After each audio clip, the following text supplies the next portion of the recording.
అర్థమైంది మావయ్య గారు. అంటే మా మరిది గారికి బాల్య వివాహం జరిగిపోయిందన్నమాట.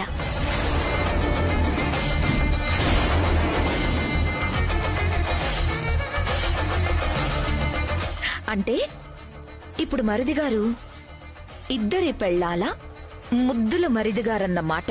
ఊర్మిళ,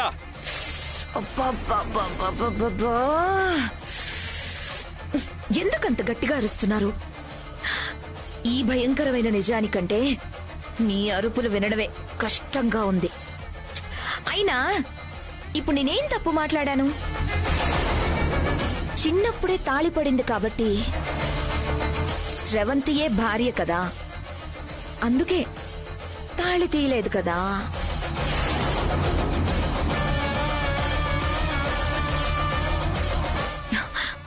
ఇదిగో ఇప్పుడు పెళ్లి చేసుకున్న భార్య వైదేహి. అంటే ఇద్దరు పెళ్ళాలు, మధ్యలో ముద్దుల మరిదిగారు. నిజమే కదా, తప్పే ఉంది. పోనీ ఇలా కాకుండా వేరే ఆలోచన ఎవరికైనా ఉంటే చెప్పండి.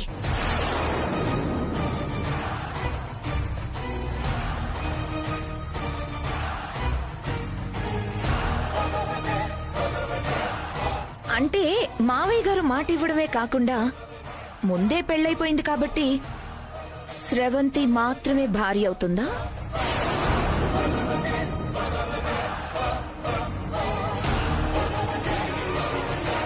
లేకపోతే జరిగింది బాల్య వివాహం, దానికి విలువ లేదనుకుని ఇప్పుడు పెళ్లి చేసుకున్న వైదేహికి మాత్రమే భార్యగా హక్కుంటుందా?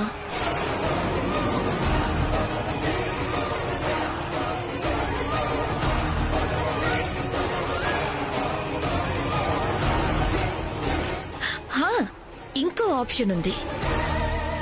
ఒకరికి న్యాయం చేసి ఇంకొకరికి అన్యాయం చేయడం ఎందుకులే అని మరిదిగారు ఇద్దరి భార్యలతో సహా హాయిగా కాపురం చేసుకోవచ్చు.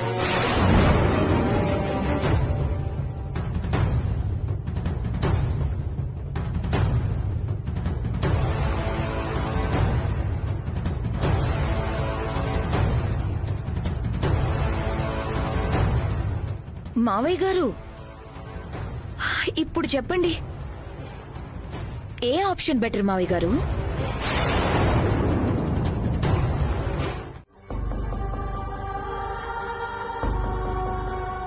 మాటల్లో కాకపోయినా వాళ్ల చూపుల్లోనే 1,00,000 ప్రశ్నలున్నాయి. వాటికి సమాధానం చెప్తారు? అది కూడా తెలియడం లేదు కౌసల్య.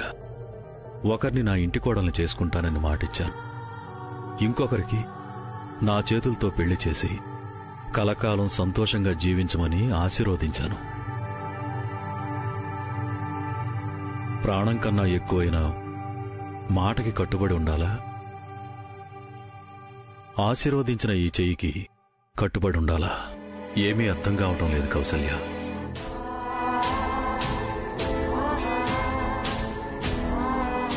ఈ చుట్టుపక్కల గ్రామాల్లో ఎవరికి ఏ సమస్య వచ్చినా క్షణాల్లో పరిష్కరించే నాకు పరిష్కారమే లేని సమస్యను పెట్టాడు చూడు ఆ భగవంతుడు. ఇద్దరి వైపు న్యాయం ఉంది.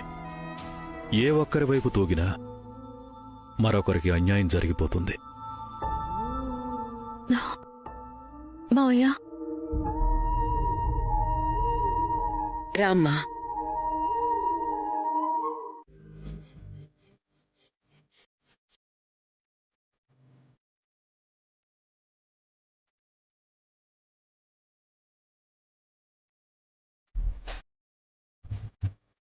నా భర్తవి నువ్వే.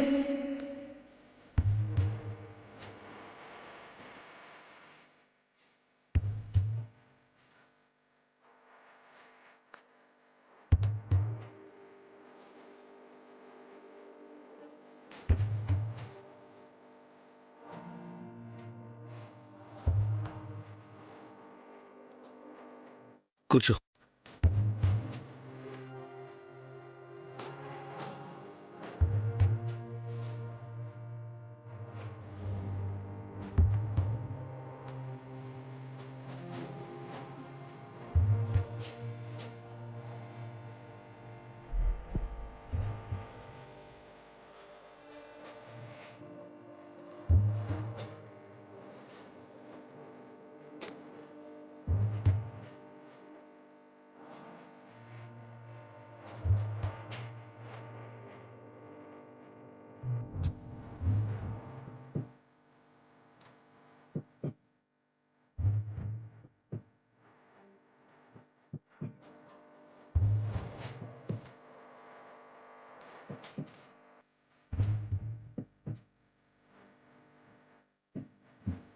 వైదే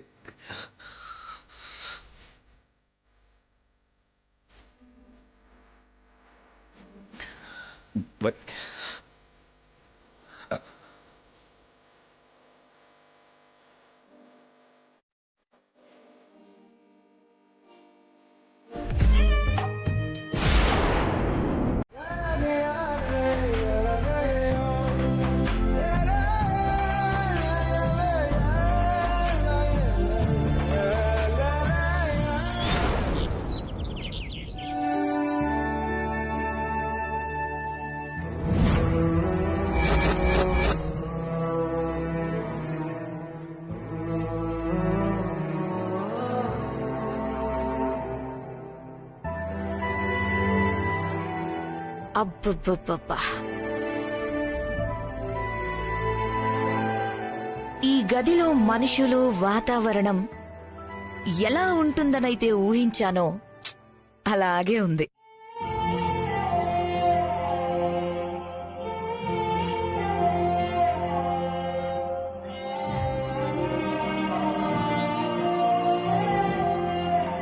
ఓ తెగ ప్రేమించుకున్నారు.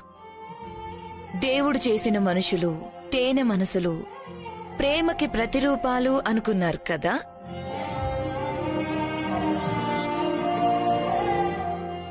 కాని ఇప్పుడేమీ కాకుండా పోతున్నారు పాపం.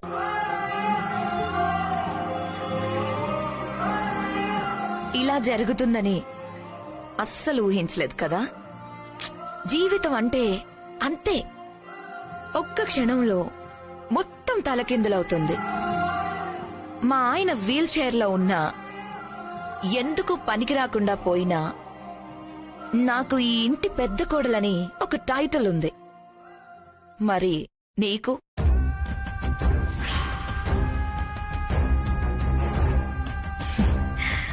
నీకంటే ముందే స్రవంతి చిన్న కోడలొచ్చింది కదా.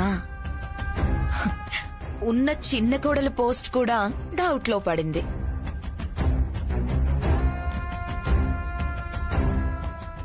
నీకంటే ముందే చిన్న కోడలైన స్రవంతి వచ్చింది కదా. ఇప్పుడు ఆ చిన్న కోడలి పోస్ట్ ఉంటుందో ఊడిపోతుందో?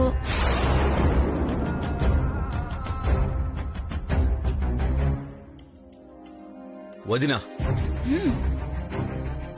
సంబంధం లేకుండా ఇష్టం వచ్చినట్టు మాట్లాడద్దు.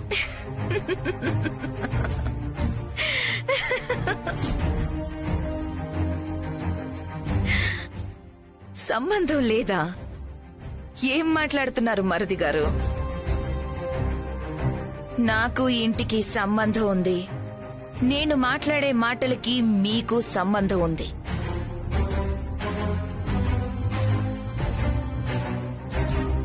చిన్నప్పుడే తాళిబొట్టు వేసిన మీకు మీ మరదలకి సంబంధం ఉంది. ఇన్ని సంబంధాల గురించి ఒక సంబంధం ఉన్న మనిషి మాట్లాడుతుంటే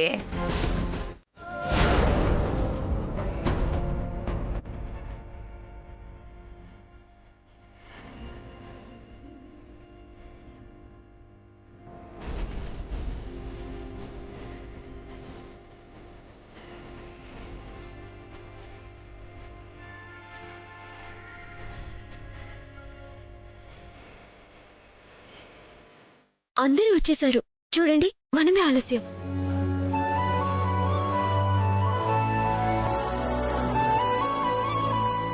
ఏంటి అలా చూస్తున్నారండి? వెళ్ళి కూర్చోండి, వెళ్ళి కూర్చోండి.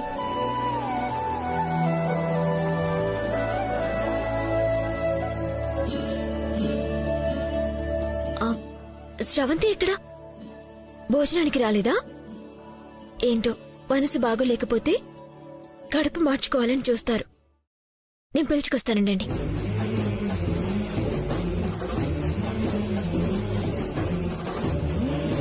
ఇదేంటి, ఇందాకే గుండెలు పగిలిపోయేలా ఏడుస్తూ కూర్చుంది, ఇంతలోనే క్యారెక్టర్ ఇలా మార్చేసిందేంటి? మధ్యలో ఏం జరిగింది?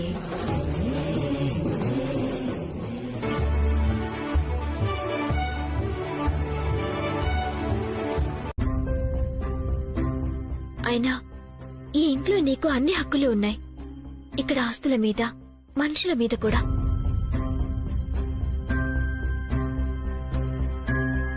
నిన్ను చూస్తుంటే సంతోషం కూడా కాదక్కా, ముచ్చటేస్తోంది. నా స్థానంలో ఎవరైనా వస్తే ద్వేషం చూపించేవాళ్లు, కానీ నువ్వు ఎలాంటి కల్మషం లేకుండా ప్రేమ చూపిస్తున్నావు. జీవితంలో ఏ ఆశలు లేకుండా పెరిగానక్క. ఈ తాళిబొట్టు మెళ్ళో వేసుకున్నా బావని జన్మలో చూడగలనని ఊహించలేదు. అసలు దీని మీద ఏ ఆశలు పెంచుకోలేదక్క. అలాంటిది ఇప్పుడు బావ కనిపించాడు కదా అని లేని ఆశలు మళ్ళీ పుట్టుకొచ్చి నీకు అన్యాయం చేయటం ఎంతవరకు కరెక్ట్ అక్క? తప్పు కదా. అస్సలు మీ జీవితాల్లోకి రాను. నువ్వు దాని గురించి భయపడాల్సిన అవసరం లేదు. అయినా ఇదెప్పుడో చిన్నప్పుడు ఊహ కూడా తెలియనప్పుడు జరిగిన పెళ్లి. దానికేం విలువ ఉంటుందక్కా? ఎప్పుడు జరిగిందన్నది కాదు శ్రవంతి, ఎవరితో జరిగింది, ఎవరు మాటేస్తే జరిగింది అన్నది ముఖ్యం. అయినా ఒక బంధాన్ని వదులుకోవడం అన్నది మన చేతుల్లో ఉండదు శ్రవంతి. పైగా దేవుడిచ్చిన బంధం వదులుకోవడం అసాధ్యం. అందుకు నేనే సాక్ష్యం. నా చెల్లెలి కోసం నా భర్తని త్యాగం చేయాలనుకున్నాను. కాని చివరికేం జరిగింది? నన్నే తీసుకొచ్చి ఆయన పక్కన నిలబెట్టింది.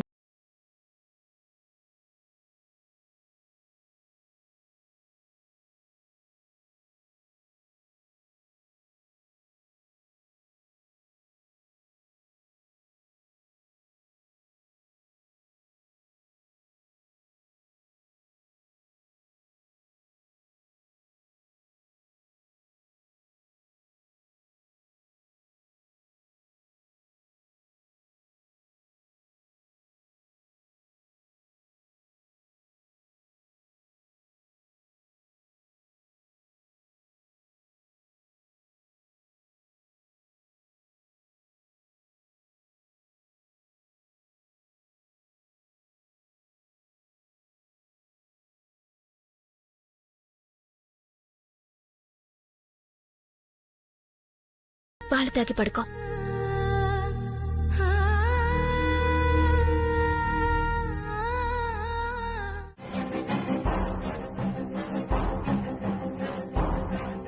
నా మేనకోడలికి చెందాల్సిన ఆస్తి తనకి అందజేస్తాను.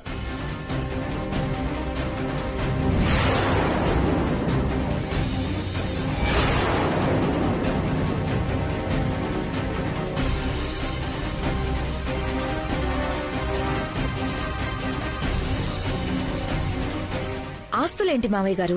చెప్పాను కదా, చిన్నప్పుడే నా ఆస్తిలో సగం వాటాని నా మేనకోడలి పేరు మీద రాశాను. అంటే అందులో సగం వాటా స్రవంతిది, మిగతా సగమే మనది. ఇందులో ఎవరికీ ఎలాంటి సందేహాలు అభ్యంతరాలు ఉండవనుకుంటున్నాను.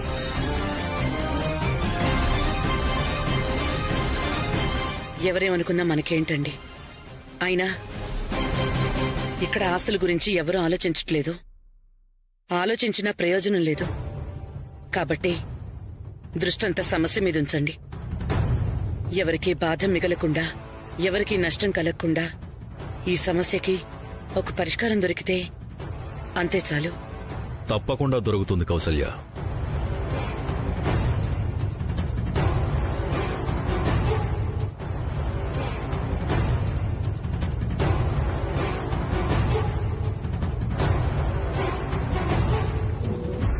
ఇంతకీ ఆ పరిష్కారం ఏంటి? చెప్తే సరిపోయేది కదా. ఎల్లుండి వరకు ఈ సస్పెన్స్ ఏంటో.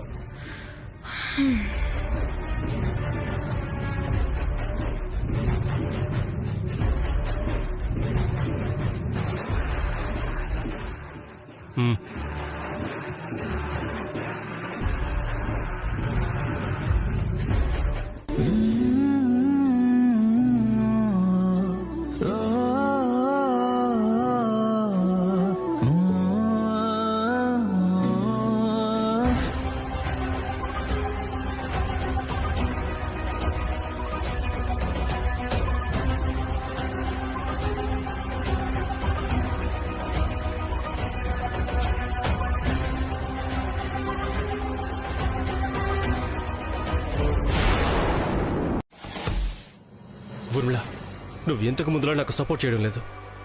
నువ్వేమన్నా స్టేట్ లోనో సెంట్రల్ లోనో గవర్నమెంట్ ఫామ్ చేస్తున్నావా నీకు సపోర్ట్ చేయడానికి? నా పరిస్థితే బాలేదు. పేరుకే పెద్ద కోడల్ని. మొగుడు చూస్తేనేమో అలా. ఇంట్లో విలువ లేదు, మర్యాద లేదు. అవన్నీ నాకు దక్కాలంటే వాళ్ళు పోవాలని నాకు ఉంది. కానీ మనం వేసే ప్లాన్ కి మనమే బలి కాకూడదు కదా. కొంచెం పరిస్థితులు అనుకూలించేంత వరకు కామ్గా ఉండు. ఎప్పుడు అనుకూలిస్తాయి? ఎప్పటి వరకు వెయిట్ చేయాలి? స్రవంతికి ఆస్తి పంచే రోజు వరకు. ఆ రోజు చాలా జరగబోతున్నాయి. ఆస్తి ఇవ్వడం, వీళ్ల సమస్యకో పరిష్కారం. వాటితో పాటు మనక్కూడా ఏదన్నా వర్కౌట్ అవుతుందేమో చూద్దాం. అప్పటి వరకు ఆవేశపడకు, అర్థమైందా?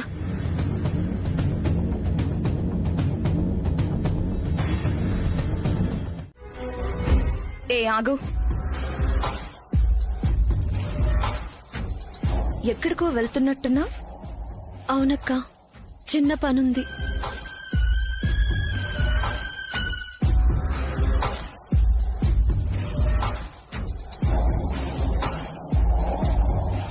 చాలా బాగున్నావు, బాగా రెడీ అయ్యావు.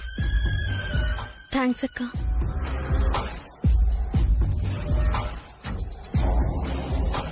అనాథ శరణాలయంలో పెరిగావు కదా, ఇంత టిప్ టాప్ గా రెడీ అవ్వడం అలవాటు లేదేమో అనుకున్నాను. పర్వాలేదు, బాగానే రెడీ అయ్యావు. అది కాలేజ్ లో ఫ్రెండ్స్ దగ్గర నేర్చుకున్నానక్క.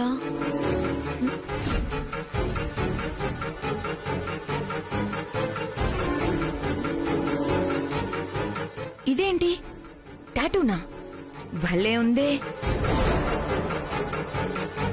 ఆయన పేరు వేయించుకుంది కదా, బాగానే ఉంటుందిలే. ఏంటిది? ఆరా? ఆరనే పెంచుకున్నావేంటి? నీ పేరు స్రవంతి కాబట్టి ఎస్ అని వేయించుకోవాలి.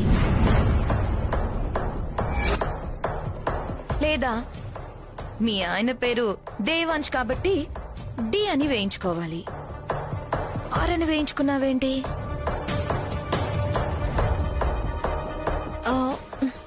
అది నా ఫ్రెండ్ పేరక్క, రాధిక. అంటే ఆయన పేరు కాదు. ఇందాక ఫోన్లో నీ పేరు పచ్చబొట్టు పొడిపించుకున్నాను అంది. అంటే మాట్లాడింది ఆయనతో కాదా? కానీ ఎవరో అబ్బాయితోనే మాట్లాడింది కదా, మరి అమ్మాయి అంటోందేంటి? రాధిక ఒక అమ్మాయి ఇంకొక అమ్మాయి పేరు పచ్చబొట్టు పొడిపించుకుంటుందా? ఆశ్చర్యంగా ఉందే.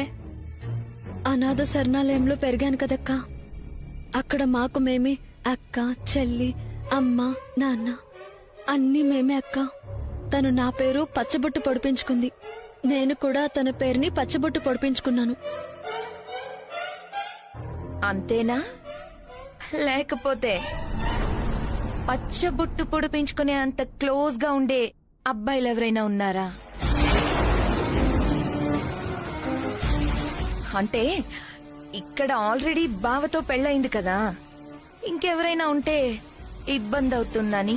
ఊర్మిళ,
ఇక్కడ చూశాను.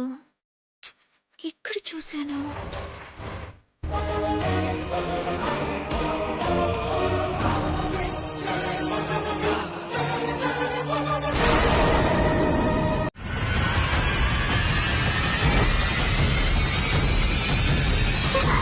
అవును, అతనే ఆ రోజు సాధువుగా వచ్చి ఆయనకి ప్రమాదం ఉందని చెప్పింది అతనే.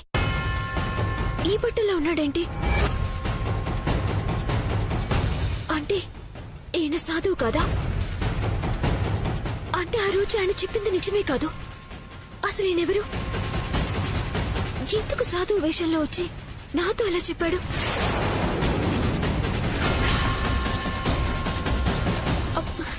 అసలు ఈ దొంగ సాధువుతో శ్రవంతికేం పని? ఛా!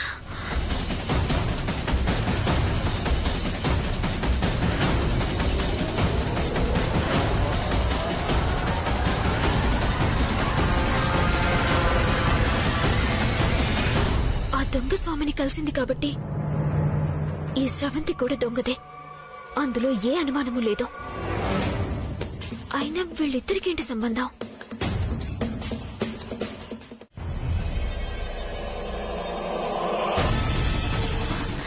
ఏమండి, ఏమండి, నాతో రండి. ఏ వైదేహి, నాతో రండి. ఎక్కడికి? ఏమైంది వైదేహి? ఆగు ఒక నిమిషం. ఏమైంది? కంగారు పడకు. ఒకసారి ఇదిగో వాటర్ తాగు.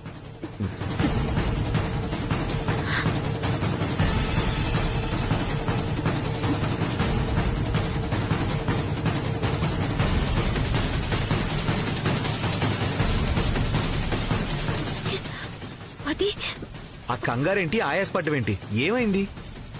ఏమండి, ఆ రోజు రాత్రి ఒక స్వామీజీ వచ్చాడు, మీకు ప్రాణగండం ఉందని చెప్పాడని చెప్పాను కదా. ఆ, అసలు అతను స్వామీజీనే కాదు. స్వామీజీ కాదా? అవునండి, అదంతా వేషం. ఈ రోజు అతన్ని మామూలు బట్టల్లో కార్లో వెళ్ళటం చూశాను. కరెక్ట్ గానే చూసావా? అతనేనా? ఆ, అతనేనండి. అవే కళ్ళు, అదే ముక్కు. ఆ రోజు చూసిన రూపం అలాగే గుర్తుండిపోయింది. సరే, అతను వేషం మార్చాడే అనుకో. నువ్వెందుకు అంత కంగారు పడిపోవాలి? ఈ రోజుల్లో సగం మంది దొంగ సాధువులే. ఏదో వచ్చాడు, నోటుకొచ్చినట్టు వాగాడు. మనకేం నష్టం లేదు కదా. అయ్యో, మామూలుగా అయితే నష్టం లేదండి. కానీ అతన్ని మన శ్రవంతి కలిసింది.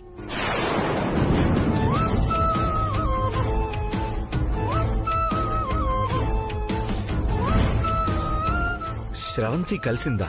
అతన్ని ఎందుకు కలుస్తుంది? సరిగ్గా చూసే చెప్తున్నావా? సరిగ్గానే చూశానండి. వాళ్ళు కాకపోతే మీకెందుకు చెప్తాను? ఇద్దరూ కలిశారు, కానీ ఏం మాట్లాడుకున్నారో తెలీదు. నేను దగ్గరికి వెళ్లిపోబోతుంటే వాళ్ళు వెళ్ళిపోయారు. నాకెందుకు అనుమానంగా ఉందండి. ఈ శ్రవంతి మీ అత్త కూతురు కాదు.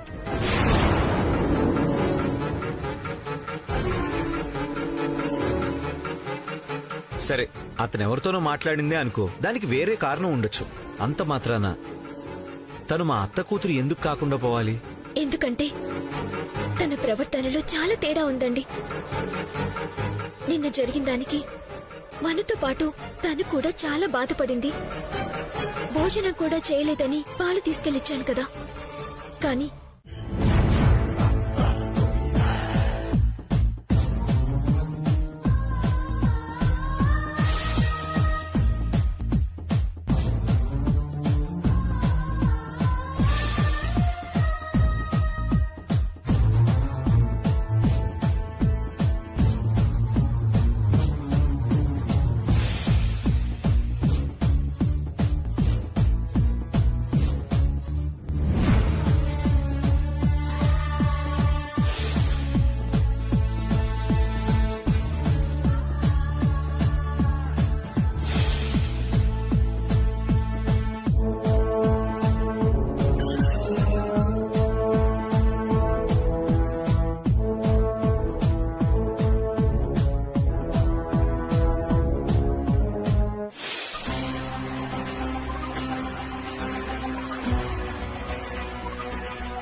స్రవంతి ఖచ్చితంగా మావయ్య గారి మేనకోడలు కాదు. కానీ ఆ అనుమానాన్ని మావయ్య గారు సహించడం లేదు. మాటలతో చెప్తే ఎవ్వరూ నమ్మరని అర్థమైపోయింది. ఏం చెప్పినా దానికి సరైన ఆధారం కావాలి. అసలు స్రవంతి ఇంట్లోకి రావాలన్న ప్లాన్ ఎక్కడి నుంచి మొదలైంది?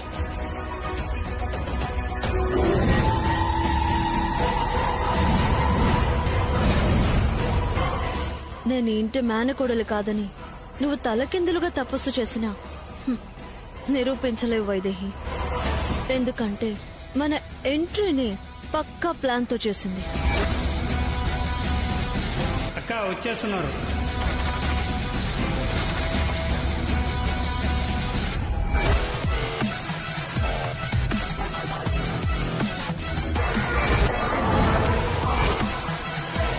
రోడ్డు మీద ఎవరో అల్లరి చేస్తుంటే ఆయన కారుకి అడ్డుపడితే ఆయన కాపాడి తీసుకొచ్చారు. ఇప్పుడు తన ప్రవర్తన చూస్తుంటే అది అనుకోకుండా జరిగినట్టు లేదు. స్రవంతి ప్లానే అయ్యుంటుంది. తర్వాత ఇంటికొచ్చాక వచ్చిన మొదటి క్షణాల్లోనే మేనకోడలని ఎలా నమ్మించేసింది? నన్ను ఇంట్లో నుంచి బయటకి అడుగు కూడా పెట్టించలేవు.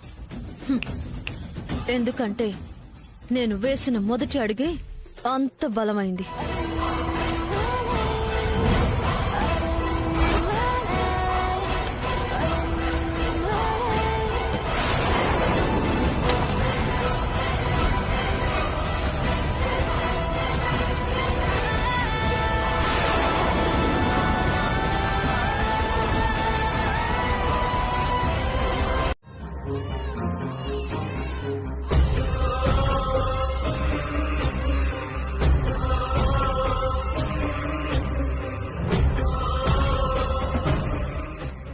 పూజారి గారు, ఎవరి పాప? ఏమో తెలియదు జానకిరామయ్య గారు. పొద్దున్నే గుడి లోపలికి వచ్చేసరికి ఇక్కడే పాప ఏడుస్తూ కనిపించింది. ఎవరైనా పాప కోసం వస్తారేమోనని ఎదురు చూస్తున్నా, కానీ ఎవరూ రాలేదు. తిరిగి వచ్చేవాళ్ళైతే వదిలిపోతారా పూజారి గారు? పిల్లల్ని కని భారం అనుకునేవాళ్లు అనాథ శరణాలయాల ముందు ఇలా దేవుని గుళ్ళ వదిలేసిపోతారు పూజారి గారు. అంతే ఏంటుందమ్మా. అయినా దేవుడికి మనసు లేదు. వద్దనుకునే వాళ్ళకి మాత్రం ఇదిగో ఇలా ఇచ్చేస్తూ ఉంటాడు. నా కొడుక్కి పిల్లలు కావాలని ఎంత మొక్కుకున్నా ఒక్క నలుసే ఇవ్వలేదు. ఎందుకు ఇవ్వలేదమ్మా? ఇదిగో ఇచ్చాడు కదా. ఏమంటున్నారు పూజారి గారు? అవును జానకయ్య, పిల్లలు లేని నీకోసమే దేవుడు ఈ బిడ్డని ఇలా చేర్చాడేమో.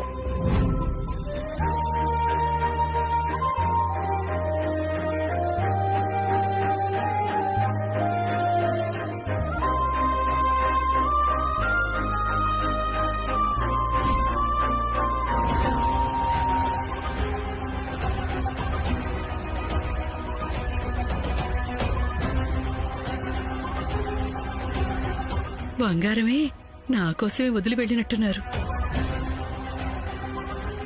ఆలోచిస్తున్నావేంటి జానకయ్య? బిడ్డలు పుట్టిన వారు ఎంతమంది అనాథాశ్రమం నుంచి పిల్లల్ని తెచ్చుకోవట్లేదు. అలాంటిది నీకోసమే అన్నట్టు దేవుడి సన్నిధిలో దొరికింది పాప. నీకు బిడ్డలు లేని లోటు తీరుతుంది. బిడ్డకొక నీడ దొరుకుతుంది.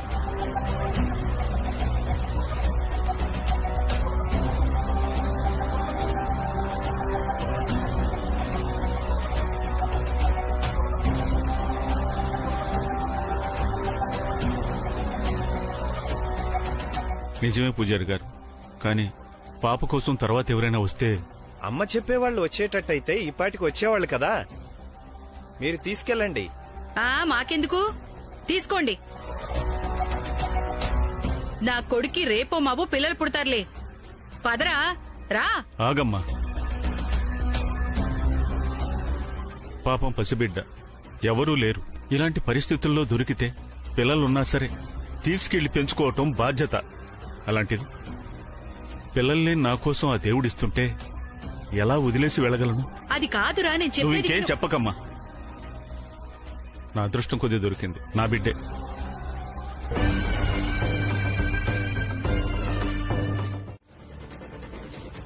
మా సమస్యకు ఒక పరిష్కారం చూపిస్తాను అన్నారు కదా. అవునమ్మా, ఇప్పుడేమైంది?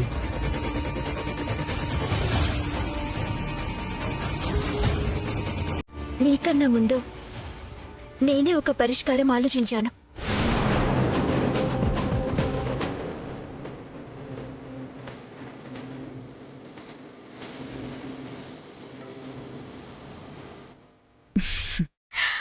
నేను చెప్పాను కదా, పెళ్ళాం పోస్ట్ కి రిజైన్ చేసేసింది. అదే పరిష్కారం. కంగ్రాచులేషన్స్ దేవాంశ్, ఇక నుంచి కొత్త పెళ్ళాం. అక్క, కాసేపు మాట్లాడకుండా ఉంటావా? వైదేహి, అంత మెల్లగా చెప్తే తనకు అర్థం కాదు. డైరెక్ట్గా నోరు మూసుకో అని చెప్పు, అప్పుడు మూసుకుంటుంది.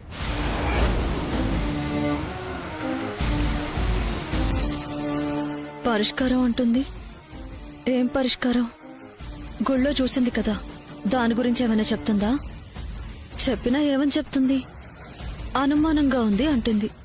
అసూయతో అంటుందని అందరూ అనుకుంటారులే.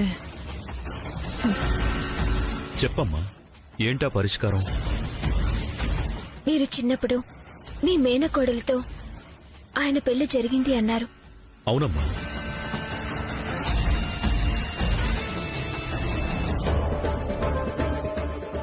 ఈ స్రవంతి మీ మేనకోడలు కాదనుకోండి, అప్పుడు ఆయన తన మెడలో తాళి కట్టినట్టు కాదు కదా.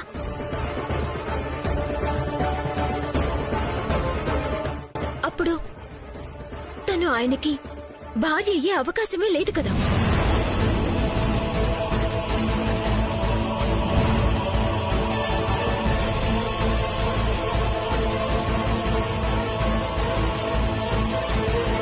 నేను మేనకోడల్ని కాదని తనకెలా తెలిసింది?